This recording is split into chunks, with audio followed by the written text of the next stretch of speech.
And Pam, we're moving ahead here to our console rigging station. Right. I see that, And so yeah. what we're doing in here, we've got Mike in the console. He's rigging. He's got a little handicap here today. He's got a broken arm, but looking inside, you can see the quality of the wiring. We take a lot of pride in that. If the customer has a problem, their wires are easily traceable.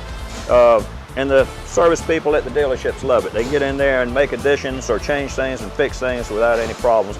And you see he's in the console. You can do the same thing after it's installed in the boat. We do access to the rear and the front of the console, so you can get in there for easy access. There's a hatch here, right? That you can get This will be a hatch right here that drops down, and you can store batteries in this console, which we'll talk about later in the finished boat. My husband would love that. And this particular console is for our 227 bay boat, but we got various consoles here that we're working on. We have consoles with coolers and built-in coolers or live wells in the front of it. I see a live well, yeah. I think Tommy mentioned a little bit about our boxes, how we insulate the boxes in the mold, not after the fact, just by shooting a little bit of foam around them. We actually build the glass and then the foam and then the glass over the top of that. And they do a very good job of holding water, and it makes them stiffer and stronger. And what we'll do after we've got the console rigged, we'll move on down to the next department, and you'll see where the boats are getting ready to accept the console. Okay, sounds good.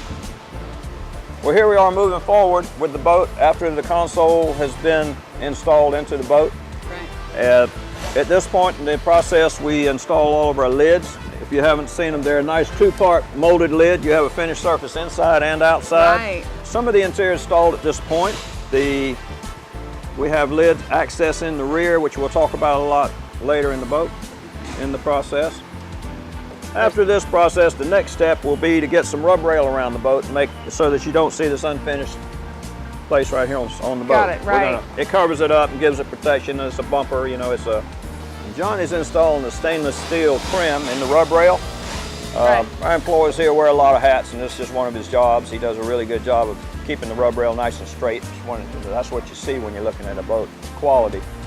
But this protects your hull and your deck against bumping into the dock, you know, and keeps your gel coat surface looking nice. It absorbs all the impact.